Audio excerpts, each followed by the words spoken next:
Hello ഫ്ലൈവിലേഴ്സ്, ഞാൻ നിങ്ങളുടെ ഹാനി മുസ്തഫ. ഞാൻ ഇന്നിപ്പോൾ ഉള്ളത് നമ്മുടെ കോഴിക്കോട് ബീച്ചിലാണ്. എന്റെ കൂടെ ഉള്ളത് പുതിയൊരു ഇലക്ട്രിക് വെഹിക്കിൾ ടാറ്റാന്റെ ടിഗോർ EV. ഇതിന്റെ ഒരു ഫസ്റ്റ് ഡ്രൈവ് ആണ് ഇന്ന് ഞാൻ കൊണ്ടുവന്നിരിക്കുന്നത്. ഇന്നിപ്പോ ഇന്ത്യയിൽ അവൈലബിൾ ആയിട്ടുള്ള ഏറ്റവും വില കുറഞ്ഞിട്ടുള്ള ഇലക്ട്രിക് കാറാണ് ടാറ്റ ടിഗോർ EV. ഇതിന്റെ ഫസ്റ്റ് ഡ്രൈവ് ആക്ച്വലി ഒരു മീഡിയ ഡ്രൈവ് ആയിട്ട് നടത്താനായിരുന്നു ടാറ്റ ഉദ്ദേശിച്ചിരുന്നത്. പെട്ടെന്ന് ഇവിടെ ഉണ്ടായിരുന്ന ഈ കോവിഡ് കേസിന്റെ എണ്ണം കൂടിയതെല്ലാം കൊണ്ട് തന്നെ മീഡിയ ഡ്രൈവ് ക്യാൻസൽ ചെയ്തു. നമുക്ക് ലോക്കലി ഒരു ഡീലർഷിപ്പിൽ നിന്ന് വണ്ടി അറേഞ്ച് ചെയ്തിട്ടില്ല. ഇപ്പൊ കാലിക്കറ്റിലെ മറീന മോട്ടോഴ്സ് ആണ് നമുക്ക് ഈ കാർ ഇന്നിപ്പോ അറേഞ്ച് ചെയ്തിട്ടില്ല. അപ്പൊ ഇതിന്റെ ഒരു ഫസ്റ്റ് ഡ്രൈവ് ആണ് ഇന്നിപ്പോ ഞാൻ കൊണ്ടുവരുന്നത്. Welcome to flywheel.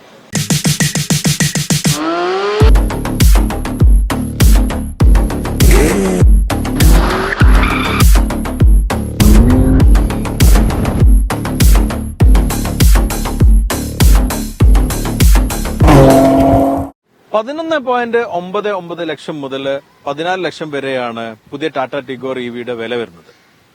ഈ ഒരു EV എന്ന് പറയുന്നത് ടിഗോറിലെ ആദ്യത്തെ EV അല്ല.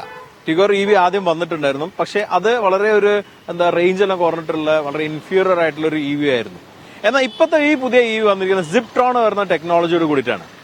നെക്സ EVയിൽ വന്നിരിക്കുന്ന അതേ ടെക്നോളജിയാണ്. 26 കിലോവാട്ടിന്റെ ബാറ്ററി ഉണ്ട്, 70 HP പവറും 170 Nm ടോർക്കിലുള്ള മോഡലാണ്. അതുകൊണ്ട് തന്നെ 300 കിലോമീറ്റേഴ്സ് ആണ് ഇതിന്റെ റേഞ്ച് ആയിട്ട് ടാറ്റ ക്ലെയിം ചെയ്യുന്നത്. അതെല്ലാം നമുക്ക് നോക്കാം. ഇനി ടിഗോർ EVനെ കുറിച്ച് പറയുമ്പോൾ ടിഗോറിനെ കുറിച്ച് ആദ്യം മനസ്സിലാക്കാം, അതിന്റെ മുന്നേ ടിയാഗോനെ കുറിച്ച് മനസ്സിലാക്കാം, അതിന്റെ മുന്നേ ആണെങ്കിൽ സിക്കനെ കുറിച്ച് മനസ്സിലാക്കാം. സിക്ക എന്ന പ്രോജക്റ്റിലൂടെയായിരുന്നു ടിയാഗോ ഇൻട്രൊഡ്യൂസ് ചെയ്യുന്നത്. ടിയാഗോ എന്നുള്ളതിന്റെ ആദ്യത്തെ പേര് സിക്ക എന്നായിരുന്നു. ടാറ്റ സിക്ക എന്നുള്ള ഒരു പ്രോജക്റ്റ് ആയിട്ടായിരുന്നു ആ ഒരു ഫസ്റ്റ് ഹാച്ച് ബാക്ക് വന്നത്. അത് ടാറ്റനെ സംബന്ധിച്ചിടത്തോളം വലിയൊരു ബ്രേക്ക് ത്രൂ ചെയ്തൊരു മോഡലാണ്. ടാറ്റന്റെ അത്രയും കാലം ഉണ്ടായിരുന്ന ബിൽഡ് ചെയ്യുന്ന രീതിയും ഡിസൈനും എല്ലാം മാറി വന്നിട്ടുള്ള ഒരു കാറായിരുന്നു സിക്ക.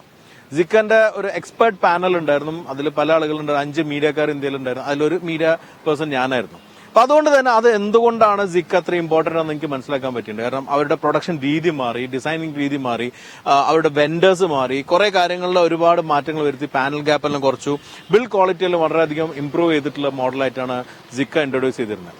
അങ്ങനെ സിക്ക വന്നു. സിക്കന്റെ ഇറങ്ങാൻ സമയത്താണ് സിക്ക എന്നുള്ളൊരു വൈറസ് ബ്രസീലിൽ വന്നത്. അതോടുകൂടി ആ സിക്ക എന്നുള്ള പേര് മാറ്റി ടിയാഗോ എന്നുള്ള പേരായിട്ടാണ് വണ്ടി ഇറങ്ങുന്നത്. ടിയാഗോന്റെ ഒരു സിഡാൻ ഫോം ആയിട്ടാണ് ടിഗോർ വരുന്നത്. ടിഗോർ വളരെ സക്സസ്ഫുൾ ആയിരുന്നു. ടിയാഗോന്റെ ഡിസൈൻ ഫിലോസഫി തന്നെ ക്യാരി ചെയ്ത് വന്നു. ടിഗോറിന്റെ ഒരു ഇലക്ട്രിക് വേർഷൻ, ഒരു 50 കിലോമീറ്റർ എല്ലാം റേഞ്ച് കിട്ടിയിരുന്ന ഒരു മോഡലായിരുന്നു ടിഗോർ EV ആദ്യമായിട്ട് വന്നിരുന്നു. എന്നാൽ അതുകൊണ്ട് മാറ്റി നിർത്തി അതിന്റെ ഫേസ് ലിഫ്റ്റിന് ശേഷം ഈ ഒരു സിപ്ട്രോൺ ടെക്നോളജിയോട് കൂടി വന്നിട്ടുള്ള ടിഗോർ EV ഇറക്കാമെന്ന് ടാറ്റ തീരുമാനിച്ചു. ഇത് ശരിക്കും പറഞ്ഞാൽ വളരെ സക്സസ്ഫുൾ ആവാവുന്ന ഒരു മന്ത്രമായിട്ട് എനിക്ക് തോന്നുന്നു. കാരണം ഇപ്പൊ ഇന്ന് ഇന്ത്യയിൽ നമുക്കറിയാം, പുറത്തുള്ള പോലെ തന്നെ ഇലക്ട്രിക് വാഹനത്തിനോടുള്ള കമ്പെല്ലാം കൂടി വരുന്നുണ്ട്. ഇലക്ട്രിഫിക്കേഷനിലേക്ക് നടന്നുകൊണ്ടിരിക്കുകയാണ്. ഇലക്ട്രിക്കിലേക്കുള്ള മൂവ്മെന്റ് ഞാൻ നേരത്തെ എല്ലാം കരുതിയതിനേക്കാളും ഫാസ്റ്റായിട്ട് നടക്കും എന്ന് പ്രതീക്ഷിക്കുന്നുണ്ട്. അതിന് പല കാരണങ്ങളുണ്ട്. അതെന്തൊക്കെയാണെന്ന് ഡ്രൈവിലും വിശദമാക്കാം.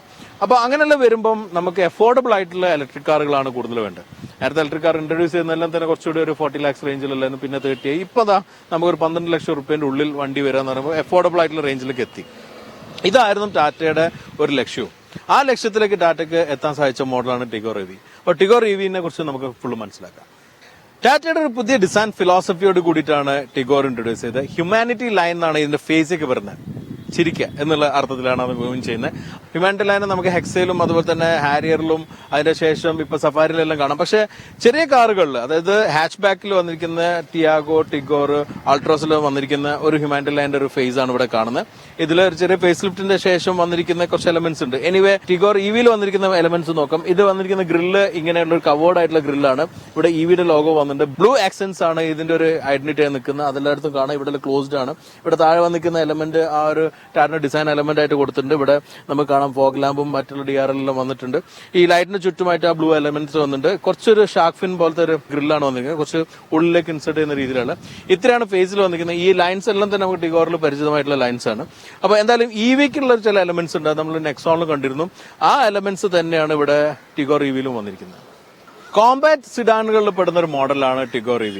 അതുകൊണ്ട് തന്നെ ഒരു സബ് 4 മീറ്ററിലൂടെ ആദ്യം ടാറ്റ ഇൻട്രൊഡ്യൂസ് ചെയ്യുന്ന പഴയ ഒരു കാറുണ്ട്, ഇൻഡിഗോ CS. അതിന്റെ ഒരു സിലോട്ടും അതിന്റെ ഒരു ഫോമാണ് ഇവിടെ നമ്മൾ ടിഗോർ EVയിൽ കാണുന്നത്. ആ ഒരു ഫോം ശരിക്കും കാണാം. ശരിക്കും ഒരു ബിബ്ലി ഫോമാണ്, വലിയ ബൂട്ടൊന്നും ഇല്ലാത്ത ഒരു ചെറിയ ഡിസൈൻ. പക്ഷെ അതിന്ന് എത്രയോ ഡിപ്പാർച്ചർ ചെയ്ത് വളരെ അട്രാക്റ്റീവ് ആയിട്ടാണ് ആക്ച്വലി ടിഗോർ EV വന്നിരുന്നത്. ഞാൻ ഫോം മാത്രമാണ് മെൻഷൻ ചെയ്തിട്ടുള്ളത്. എനിവേ ഞാൻ നേരത്തെ പറഞ്ഞ ഷാർക്ക് ഫേസിന്റെ ഭാഗം നിങ്ങൾക്ക് ലൈറ്റിനെയും ആ ട്രില്ലിന്റെ അവിടെ കാണാം. ബാക്കി വന്നിരിക്കുന്ന ടിഗോറും സാധാരണ മോഡലായിട്ട് ഒരു മാറ്റമില്ല. ശരിക്കും ഒരു കുപ്പി റൈക്ക് ആയിട്ടുള്ള റൗണ്ട് ആയിട്ട് റൂഫ് ലൈൻ അതങ്ങോട്ട് ബൂട്ട് വരെ നിൽക്കുന്നുണ്ട്. ചെറിയൊരു notch back type of design ആയിട്ട് എനിക്ക് ഫീൽ ചെയ്യുന്നത്. ലൈൻസും ക്ലീൻ ലൈൻസ് ആണ് ഉള്ളതെല്ലാം. ചെറുത് നല്ല സ്ട്രോങ് ക്രീസ് ഉണ്ട്. ഇവിടെ ഒരു ലൈൻ വന്നിട്ടുണ്ട് ഷോർട്ട് ലൈൻ ആയിട്ട് നിൽക്കുന്നത്. അത് ശരിക്കും പ്രോഗ്രസീവ് ലൈൻ. ഇങ്ങനെ നിൽക്കുമ്പോൾ ഒരു സ്പോട്ടി ഫീൽ കിട്ടുന്ന പറയാം. അങ്ങനെ വന്നിട്ട് ഡൈനാമിക് ലൈനും കാണാം. വീൽ ഇതിൽ വന്നിരിക്കുന്ന 14 ഇഞ്ചിന്റെ അലോയ് ആണ്. അതൊരു ബ്ലൂ എലമെന്റ് കാണാൻ പറ്റും. 2 സ്പോക്കിന്റെ അടുത്ത് കൊടുക്കുന്ന ബ്ലൂ പോർഷൻ ഉണ്ട്.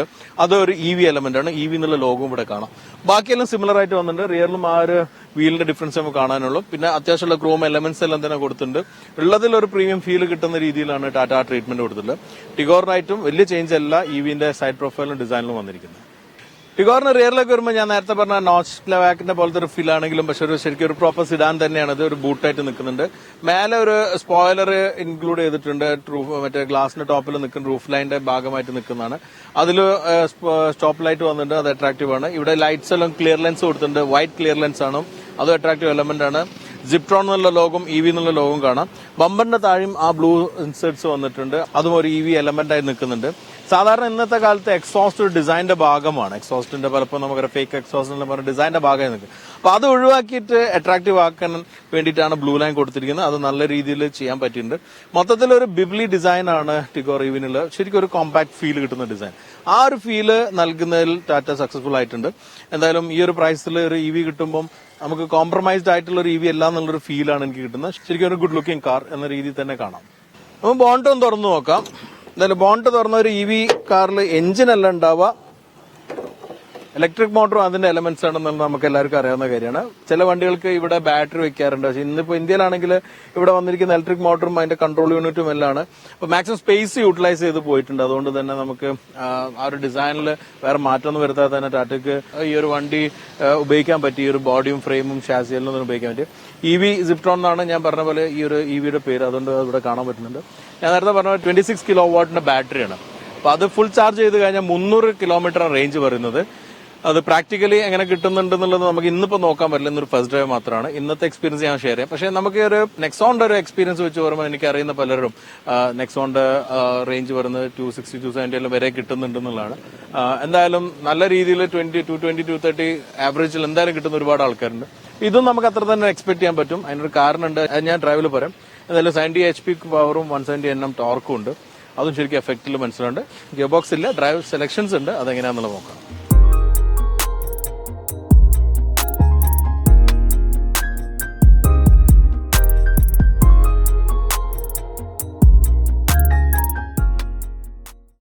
ടിഗോർ EVന്റെ ഇന്റീരിയറിലേക്ക് വരുമ്പോൾ എനിക്ക് വളരെ സുപരിചിതമായിട്ടുള്ള ഒരു ഇന്റീരിയർ ആണ് ഇത്. കാരണം എന്റെ വൈഫ് ഹൗസിൽ ഒരു ടിയാഗോ ഉണ്ട്. ടിയാഗോന്റെ അതേ ഡിസൈൻ ആണ് ഇതിൽ വന്നിരിക്കുന്നത്. അതുകൊണ്ട് തന്നെ എനിക്ക് കയറുമ്പോൾ തന്നെ ശരിക്കും പരിചിതമായിട്ടുള്ള വണ്ടിയാണ്. ഞാൻ പലപ്പോഴും എടുത്തിട്ട് ഉപയോഗിക്കുന്ന ഒരു വണ്ടി കൂടിയാണത്. എന്നാൽ കുറെ EV എലമെന്റ്സ് ഉണ്ട്. ഫേസ് ലിഫ്റ്റ് വന്നപ്പോഴുള്ള ചേഞ്ചസ് ഉണ്ട്. അതെല്ലാം നോക്കാം. സ്റ്റിയറിംഗ് ആണ് ഫസ്റ്റ്. സ്റ്റിയറിംഗ് ടാറ്റന്റെ ഒരു ടിപ്പിക്കൽ ആയിട്ടുള്ള ഈ പല മോഡലിൽ വന്നിരിക്കുന്ന ആ ഒരു 3 സ്പോക്ക് ഡിസൈനോടുള്ള സ്റ്റിയറിംഗ് ആണ്. മൾട്ടി ഫംഗ്ഷൻ സംഗതിയെല്ലാം തന്നെ ഇവിടെ ഹാൻഡ് റീച്ച് ആയിട്ട് വന്നിട്ടുണ്ട്. ഹോണിന്റെ ഒരു ബട്ടൺ ഫേസ് ലിഫ്റ്റിന് ശേഷം നല്ല അറ്റത്തേക്ക് വരുന്ന രീതിയിലാണ്. പ്രാക്ടിക്കലി നല്ല ഉപയോഗിക്കാൻ പറ്റും. പിന്നെ ഡിസൈൻ ആണെങ്കിലും സെന്റർ കൺസോളിൽ വന്നിരിക്കുന്ന ടച്ച് സ്ക്രീൻ, ഹർമന്റെ ഇൻഫർടൈൻമെന്റും അതുപോലെ തന്നെ സൗണ്ട് സിസ്റ്റം ഉണ്ട്. അതും നല്ലൊരു ക്വാളിറ്റി ഉള്ള സൗണ്ട് സിസ്റ്റമാണ്. പിന്നെ മേലെ എയർവെന്റും താഴെ കൺട്രോൾസ് വന്നിരിക്കുന്നത്. പിന്നെ ക്ലൈമറ്റ് കൺട്രോൾ എല്ലാം തന്നെ നോബ് ഉണ്ടെങ്കിലും നല്ല ഡിജിറ്റലി കൺട്രോൾ ചെയ്യുന്ന രീതിയിൽ വന്നിരിക്കുന്നത്. അതെല്ലാം നല്ല ഫിനിഷോട് കൂടി കൊടുത്തിട്ടുണ്ട്. പിന്നെ എല്ലായിടത്തും ഒരു ബ്ലൂ ഇൻസേർട്സ് പുറത്തുള്ള പോലെ തന്നെ ഉള്ളിലും കാണാം. ഇപ്പം എയർവെന്റിന്റെ 2 സൈഡിലും ചുറ്റുമായിട്ടുണ്ട്. മീറ്റർ കൺസോളിന്റെ ചുറ്റുമായിട്ടുണ്ട്. അതുപോലെ തന്നെ ബാക്കിയുള്ള സ്ഥലത്ത് നമുക്ക് ഇവിടെ നോക്കുമ്പോൾ ഒരു EV എലമെന്റ് ആയിട്ടുള്ളത് ഗിയർ ലിവറിന് പകരം ഇവരുടെ തന്നെ ടാറ്റയുടെ തന്നെ പ്രീമിയം ലക്ഷറി മോഡലായിട്ടുള്ള ജാഗോ ലാൻഡ് റോവർ കാണുന്ന രീതിയിലുള്ള നോബാണ്. പക്ഷെ പൊങ്ങി വരുന്നില്ല, നോബായിട്ടാണ് ആക്ച്വലി നമുക്ക് ഡ്രൈവ് സെലക്ഷൻസ് ഉള്ളത്. ഗിയർ എന്ന് പറഞ്ഞൂടെ. ഇപ്പൊ ന്യൂട്രൽ, ഡ്രൈവ്, സ്പോട്ട്, റിവേഴ്സ് ഇങ്ങനെയുള്ള നോബ്സ് ആണ് വന്നിരിക്കുന്നത്. ഞാൻ ഫൂട്ടേജസ് ഫുള്ളും കമ്പനി തന്നിരിക്കുന്ന ഫൂട്ടേജസ് ഉപയോഗിക്കുന്നത്. ഒന്നാമത് നമ്മൾ ഇന്നിപ്പം ചെറിയൊരു സമയത്ത് ഷൂട്ട് ചെയ്യണം. നമ്മളിപ്പോൾ ലാസ്റ്റ് ഷൂട്ട് ചെയ്യുന്നുണ്ടാവാന്ന് എനിക്ക് തോന്നുന്നു. എല്ലാവരും ഷൂട്ട് ചെയ്ത് കഴിഞ്ഞിട്ടുണ്ട്. ഏതായാലും 8-ാം തീയതി ആണ് എംബാർഗോ ഉള്ളത്. അതിന്റെ മുമ്പ് ഷൂട്ട് ചെയ്യാൻ നമുക്ക് ലാസ്റ്റ് മൊമെന്റ് കിട്ടിയപ്പോഴാണ് ചെയ്യുന്നത്.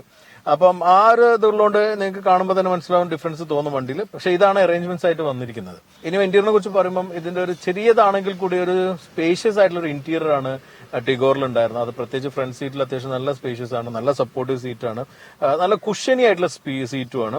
സൈഡ് ബോസ്റ്റേഴ്സ് എല്ലാം ഡീസെന്റ് ആയിട്ടുണ്ട്. പിന്നെ ഇതിൽ വന്നിരിക്കുന്ന ഇവിയുടെ ഒരു എലമെന്റ്സ് നമുക്ക് കുഷനിൽ കാണാൻ പറ്റും, ഫാബ്രിക്കിലെല്ലാം. റിയറിലും ഒരു ഡീസെന്റ് സ്പേസ് ഉള്ള ഒരു കാർ തന്നെയാണ് ടിഗോർ ഇവി. അത്യാവശ്യം ഹൈറ്റ് ഉള്ളതുകൊണ്ട് നമുക്ക് ഹെഡ് റൂമും അതുപോലെ തന്നെ ഷോൾഡർ റൂമും എല്ലാം ഡീസെന്റ് ആയിട്ട് ലഭിക്കുന്നുണ്ട്. റിയറിൽ ഇരിക്കുമ്പോഴും നമുക്ക് രണ്ടുപേർക്ക് മുതിർന്നവർക്ക് നല്ല കംഫർട്ടബിൾ ഇരിക്കാൻ പറ്റും. കുട്ടികൾക്ക് ഇരിക്കുകയാണെങ്കിൽ ചെറിയ ട്രാൻസ്മിഷൻ ടണൽ ഉണ്ട്, പക്ഷെ അത് കുറച്ച് താന്നിട്ടാണ്ട് വലിയ ബുദ്ധിമുട്ടൊന്നുമില്ല. അപ്പൊ കുട്ടികൾക്കും ഇരിക്കാൻ പറ്റുന്നതാണ്. പലപ്പോഴും ഞാനും എന്റെ വൈഫും കുട്ടികളും എല്ലാം പോകുമ്പോൾ എനിക്ക് ടിയാഗോ തന്നെ അത്യാവശ്യം കംഫർട്ടബിൾ പോകാൻ പറ്റാറുണ്ട്. അങ്ങനെയുള്ള വരുമ്പോൾ ഇതൊരു വാല്യൂ ഫോർ മണി എന്ന രീതിയിൽ ടിഗോർ ഇവിന്റെ ഇന്റീരിയർ നമുക്ക് കണക്കിലെടുക്കാം. അത്യാവശ്യം നല്ല സ്പേഷ്യസ് ആയിട്ടുള്ള ഇന്റീരിയർ ആണ്. ചെറിയ സംഗതികളിൽ നമുക്ക് ഡ്രോബാക്സ് ടാറ്റയിൽ തോന്നിയിരുന്ന മുമ്പുള്ളത് ചിലപ്പോൾ കാണുമ്പോൾ ഈ പ്ലാസ്റ്റിക് ഫീല് പലയിടത്തും നമുക്കത് കിട്ടും. ഇവിടെ ഉണ്ട്, ഇവിടെ എല്ലാം പ്ലാസ്റ്റിക് ഫീൽ കുറച്ച് നമുക്ക് കുറച്ചൊരു എന്താ പറയുക ക്വാളിറ്റി കുറഞ്ഞായി തോന്നും. പക്ഷെ ഇവിടെ ഉള്ള പ്ലാസ്റ്റിക്കിന്റെ ക്വാളിറ്റി നന്നായി തോന്നും. പക്ഷെ എന്നാലും ഒരു സോഫ്റ്റ് മെറ്റീരിയൽ അല്ലാത്തതുകൊണ്ട് പ്ലാസ്റ്റിക് ടച്ചാണുള്ളത്.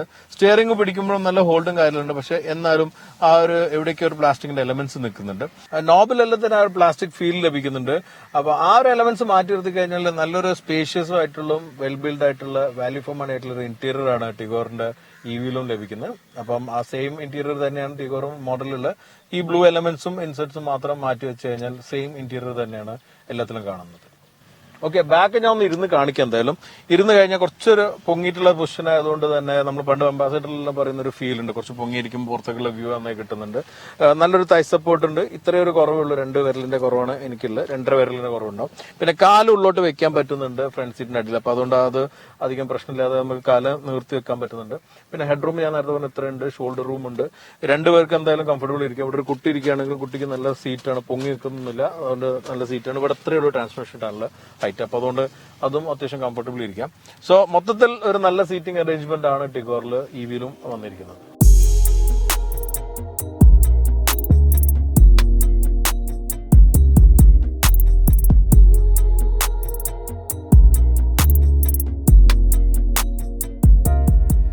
എല്ലാവർക്കും ഒരു ആകാംക്ഷയുള്ള ഒരു കാര്യമായിരിക്കും ഇതിന്റെ ലോഞ്ച്. ഒരു ഇലക്ട്രിക് വെഹിക്കിൾ അല്ല, അപ്പൊ അതെങ്ങനെയുണ്ട് നോക്കാം.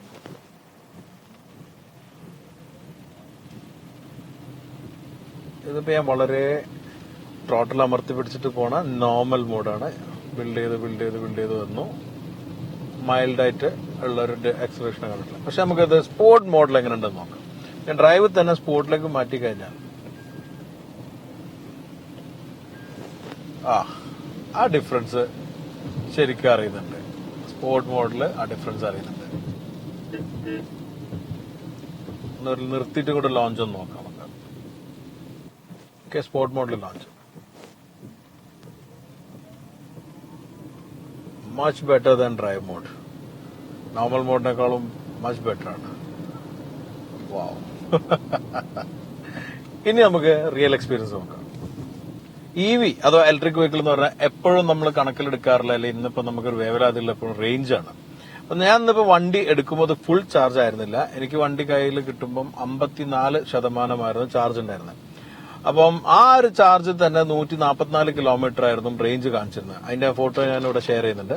അപ്പോൾ അങ്ങനെയാണെങ്കിൽ ഏകദേശം അര ചാർജ് അല്ലെങ്കിൽ 1% ചാർജിൽ നമുക്ക് 144 പറഞ്ഞാൽ അത് ഫുൾ ചാർജ് ആകുമ്പോഴേക്ക് നമുക്ക് ഏകദേശം റേഞ്ച് 300 ആണെങ്കിലും പ്രാക്ടിക്കലി കിട്ടാവുന്ന റേഞ്ച് എന്ന് പറഞ്ഞത് ഞാൻ നേരത്തെ പറഞ്ഞ 270 280 എല്ലായിരിക്കും. ഇതെല്ലാം തന്നെ ഡിപ്പെൻഡ് ചെയ്യും നമ്മളിപ്പോ ഏത് ഡ്രൈവിൽ ഓടിക്കുന്നു, ഏത് മോഡിൽ ഓടിക്കുന്നു, എത്ര നേരം നിർത്തിയിട്ടു. ഇപ്പൊ ഞാനിപ്പം ഉള്ളത് 48% ആണ്.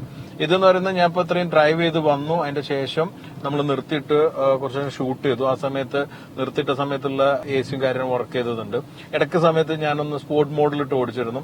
അപ്പൊ ഇപ്പൊ 111 റേഞ്ച് കാണിക്കുക എന്ന് പറയുമ്പോൾ നമുക്ക് ഏകദേശം ഒരു മിക്സഡ് ആയിട്ടുള്ള ഒരു എക്സ്പീരിയൻസ് ആണല്ലോ. മിക്സഡ് എക്സ്പീരിയൻസിൽ നമുക്ക് ഇത്രയും റേഞ്ച് ഇപ്പൊ നിൽക്കുന്നുണ്ട്. അപ്പൊ ഒരു 50% ആകുമ്പോഴേക്ക് ഏകദേശം ഒരു 240 റേഞ്ച് ആണ് മിക്സഡ് കണ്ടീഷനിലായിട്ട് ഇതിൽ കാണിക്കുന്നത്. ഇതിപ്പോ നേരത്തെ ഞാൻ പറഞ്ഞ പോലെ ഇതിപ്പോ ഉപയോഗിക്കുന്നതും നമ്മൾ നിർത്തിയിടുന്നതും എല്ലാം കണക്കിലെടുത്തിരിക്കും ഇതിന്റെ റേഞ്ചിന്റെ ഒരു കാര്യം വരുന്നത്. അപ്പൊ ഞാൻ ഒരു എക്സ്പീരിയൻസ് ഷെയർ ചെയ്യണം. ഇപ്പൊ നെക്സോൺ EV ഉള്ള നമ്മുടെ ഫ്രണ്ട്സുകളുണ്ട്. അപ്പൊ അവരുടെ ഒരു എക്സ്പീരിയൻസിൽ അവർ റെഗുലർലി പോകുന്ന റൂട്ട് എന്ന് പറയുമ്പോൾ ഇപ്പം ലോങ് പോകുന്ന ആൾക്കാരുണ്ട്, ഡെയിലി വന്ന് സിറ്റിയിൽ നിന്ന് കറങ്ങി പോകുന്ന ആൾക്കാർ, ഇതെല്ലാവരും കണക്കിലെടുക്കുമ്പോൾ ഒരു 260 270 വരുന്ന റേഞ്ച് ആണല്ലോ. ഇതിനൊരു പ്രത്യേകതയും കൂടെ ഉണ്ട്. കാരണം ഇതിപ്പം ഫസ്റ്റ് ന്യൂ വെഹിക്കിൾ ആണ്. എനിക്ക് തോന്നുന്നില്ല അത് ഒരു ഫുൾ ചാർജ് ചെയ്തതിന് ശേഷം രണ്ടാമതൊരു ചാർജ് ചെയ്തിട്ടുണ്ട്. കാരണം ഡിസ്പ്ലേയിലും എടുത്ത് കൊണ്ടുവന്നിട്ടുള്ള വണ്ടിയാണ്. ഈ ചാർജിങ് 1-2 ചാർജിങ് കഴിഞ്ഞ് നമ്മുടെ ഒരു യൂസും കൂടെ ഉപയോഗിച്ച് വന്ന് കഴിയുമ്പോഴാണ് ഇതിന്റെ ഒരു പെർഫെക്റ്റ് റേഞ്ച് സെറ്റ് ആവുന്നുണ്ടാവും. അപ്പൊ ഈ ഒരു ഫസ്റ്റ് ഡ്രൈവിൽ ഒരിക്കലും റേഞ്ചിനെ കുറിച്ചിട്ട് നമ്മൾ ആധികാരികമായിട്ട് പറയാൻ പറ്റില്ല എന്നുള്ളതാണ് എന്റെ ഒരു എക്സ്പീരിയൻസ്. നേരെ മറിച്ച് ഇതൊരു 4-5 മീഡിയ ഡ്രൈവ് കഴിഞ്ഞു, അല്ലെങ്കിൽ നമ്മൾ തന്നെ ഉപയോഗിക്കുന്ന ഒരാളാണെങ്കിൽ നമ്മൾ വണ്ടി വാങ്ങി ഒരു 4-5 പ്രാവശ്യം ചാർജ് ചെയ്യുമ്പോഴേക്കും ആ ചാർജിങ് രീതിയും സെറ്റ് ആവും. അതുപോലെ തന്നെ നമ്മുടെ റേഞ്ചും നമുക്ക് വണ്ടിയും ഒന്ന് മനസ്സിലാക്കാനുള്ള സമയം ഉണ്ടാവും. ഇപ്പൊ പലപ്പോഴും നമുക്ക് കണ്ടിട്ട് ഫസ്റ്റ് EV എടുത്ത ആ എക്സാമ്പിളിൽ ഭയങ്കരമായിട്ട് ചവിട്ടിപ്പൊളിച്ച് ഓടിക്കുമ്പോഴേക്ക് ആ റേഞ്ചും കാര്യങ്ങളും കുറയും. പിന്നെ നമുക്ക് അതിന്റെ ത്രോട്ടിൽ എങ്ങനെ കൊടുക്കണം, കാരണം ഗ്യാസ്ലിൻ എഞ്ചിനോ അല്ലെങ്കിൽ ഡീസൽ എഞ്ചിന് പോലെയല്ല അതിന്റെ ത്രോട്ടിൽ. അതിന്റെ ഒരു കുറച്ച് ത്രോട്ടിൽ മൈൽഡായിട്ടുള്ള രീതിയുണ്ട്. അതൊന്ന് റീകാബറേഷൻ എന്ന് പറയും, റീജൻ എന്ന് പറയുന്നത് ഈ ഒരു കാറിൽ. ഇപ്പൊ നമ്മൾ ആക്സലേഷൻ കഴിയുന്ന കുറച്ച് കൊടുത്ത് ആക്സലേഷൻ വിടുമ്പോൾ എല്ലാം തന്നെ റീചാർജിങ് നടക്കുന്നുണ്ട്. അതുപോലെ തന്നെ ബ്രേക്കിംഗ് ഉപയോഗിക്കുന്നതിന് പകരം നമ്മൾ ആക്സലേഷനിൽ തന്നെ കൺട്രോൾ ചെയ്യാൻ പറ്റി കഴിഞ്ഞാൽ ആ ഒരു റീചാർജിങ് എല്ലാം ഇതിന്റെ ഒരു ഫാക്ടറായിട്ട് വരും. അപ്പൊ ഒറ്റൊരു തീരുമാനമായിട്ടല്ല നമുക്ക് റേഞ്ചിനെ കുറിച്ച് പറയാൻ പറ്റുന്നത്, അതൊരു എക്സ്പീരിയൻസ് എന്ന് തന്നെ പറയാൻ പറ്റുള്ളൂ. അപ്പൊ ഞാനിപ്പോ ഷെയർ ചെയ്തുള്ള എക്സ്പീരിയൻസ് എല്ലാം തന്നെ നമ്മുടെ ഫ്രണ്ട്സും അറിയുന്ന ആൾക്കാരുടെ എക്സ്പീരിയൻസ് എന്നുള്ള ഒരു വിവരങ്ങളാണ്. അപ്പൊ അങ്ങനെ വെച്ച് നോക്കുകയാണെങ്കിൽ ഈ ഒരു കാറിൽ നമുക്ക് എക്സ്പെക്ട് ചെയ്യാവുന്ന റേഞ്ചാണ് ഞാൻ പറഞ്ഞിട്ടുള്ളത് 260-270 ആയിരിക്കും ഒരു ആവറേജ് റേഞ്ച് ആയിട്ട് നിൽക്കുന്നത്. ഇനി ബാക്കിയുള്ള കാര്യങ്ങൾ പറയുമ്പോൾ ഓടിക്കാനാണെങ്കിൽ നമുക്ക് ഒരു ടിഗോറിന്റെ ഒരു നേച്ചർ ഉണ്ടായിരുന്നു. ആ ഒരു നേച്ചറിന് വലിയൊരു മാറ്റം കാര്യങ്ങളൊന്നും വന്നിട്ടില്ല. ഈവൻ ദോ ബാറ്ററി കാര്യങ്ങൾ വന്നെങ്കിലും സസ്പെൻഷന്റെ നേച്ചറിലൊന്നും വലിയ മാറ്റമില്ല. പൊതുവെ തന്നെ നല്ലൊരു റൈഡാണ് ടയാഗോറും ടിഗോറിലും ലഭിച്ചിട്ടുള്ളത്. ആ രീതിയിൽ തന്നെയാണ് നമുക്ക് എക്സ്പീരിയൻസ് ഒക്കെ ചെയ്യാൻ പറ്റുന്നത്. സ്റ്റിയറിംഗ് ആണെങ്കിലും ലൈറ്റ് ആണ്, നമുക്ക് ഈസിലി മനൂവർ ചെയ്യാൻ പറ്റുന്ന രീതിയിലുള്ളത്. ഇപ്പോൾ സസ്പെൻഷൻ ആണെങ്കിലും കുറച്ച് സോഫ്റ്റൻ ചെയ്തിട്ടുള്ള സസ്പെൻഷനാണ്, പക്ഷെ നമുക്ക് വലിയ ഡാമ്പ് ഒന്നും ഇല്ലാത്ത രീതിയിൽ തന്നെ പലപ്പോഴും എനിക്ക് എക്സ്പീരിയൻസ് ചെയ്തിട്ടുണ്ട്. ഞാൻ പറഞ്ഞു എന്റെ വീട്ടിൽ തന്നെയുള്ള ടിയാഗോ എല്ലാ എക്സ്പീരിയൻസ് വെച്ച് നോക്കുകയാണെങ്കിൽ നല്ലൊരു സസ്പെൻഷൻ ഫീൽ ഉണ്ടാവാറുണ്ട്. സ്വാഭാവികമായിട്ടും വളരെ ഒരു എന്താ പറയുക ഒരു പെർഫോമൻസ് ഓറിയന്റഡ് ആയിട്ടുള്ള ഒരു ട്യൂണിംഗ് അല്ലാത്തതുകൊണ്ട് തന്നെ ചെറിയ ബോഡി റോള് കാര്യങ്ങളൊക്കെ വേണം. പക്ഷെ കൂടുതൽ ഒരു കംഫർട്ടിലേക്ക് ചായുന്ന രീതിയിലുള്ള സസ്പെൻഷൻ സിസ്റ്റമാണ് ആക്ച്വലി ഇതിലെല്ലാം ടാറ്റ നൽകിയിട്ടുള്ളത്. പിന്നെ NVH ലെവലാണ് പിന്നെ ഒരു വ്യത്യാസമുള്ളത്. അത് പെട്രോൾ ആണെങ്കിലും ടിയാഗോ ആണെങ്കിലും കുറച്ച് നോയ്സ് ഉണ്ടാവാറുണ്ട്. അപ്പൊ അത് വെച്ച് നോക്കുകയാണെങ്കിൽ EV ആയതുകൊണ്ട് വേറെ എഞ്ചിൻ നോയ്സോ ഒന്നും തന്നെ വരുന്നില്ല. സാധാരണ നമുക്ക് കിട്ടുന്ന ഒരു റോഡ് നോയ്സും വിൻഡ് നോയ്സും ആണുള്ളത്. അതിപ്പോ നല്ല റോഡുകളിൽ പോകുമ്പോൾ നമുക്ക് വലിയ പ്രശ്നമില്ല. ഇപ്പൊ ഞാൻ ഇപ്പോൾ ഉള്ള കോഴിക്കോട് ബീച്ച് റോഡാണ്. ബീച്ച് റോഡ് അത്യാവശ്യം നല്ല ക്വാളിറ്റിയിൽ പേവ് ചെയ്ത റോഡായതുകൊണ്ട് നമുക്ക് നല്ലൊരു കംഫർട്ടബിൾ റൈഡ് ലഭിക്കുന്നുണ്ട്. അതുപോലെ തന്നെ NVH ലെവലും കുറവാണ്. നേരെ മോശമായ റോഡ് പോകുമ്പോൾ സ്വാഭാവികമായിട്ട് ഉണ്ടാകുന്ന ഒരു ഫീൽസ് എല്ലാം നമുക്ക് എക്സ്പെക്ട് ചെയ്യാവുന്നതാണ്. അത് എഞ്ചിന്റെ നോയ്സ് ഇല്ലാത്തതുകൊണ്ട് അത് നമുക്ക് കൂടുതൽ കേൾക്കും. അത് നോർമലി ഉണ്ടാവുന്ന ഒരു കാര്യമാണ്. എഞ്ചിൻ നോയ്സ് പോകുമ്പോൾ നമുക്ക് അറിയാം വേറെ എന്ത് സൗണ്ട് ഡിസ്റ്റർബൻസ് ഉണ്ടാവാറില്ല.